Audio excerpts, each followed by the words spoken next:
how to turn on or turn off Show My Caller ID on iPhone 15 or 15 Pro in 2026.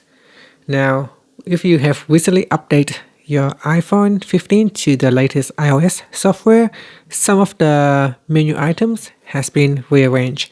Okay, so let's first return back to the home screen. And from the home screen, tap on Settings. Then we scroll down and tap on Apps.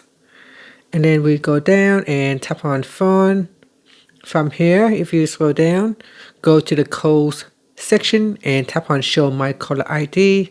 Tap on the phone number and wait for this option to appear. Then tap on Show My Caller ID toggle button to switch it off or turn it on.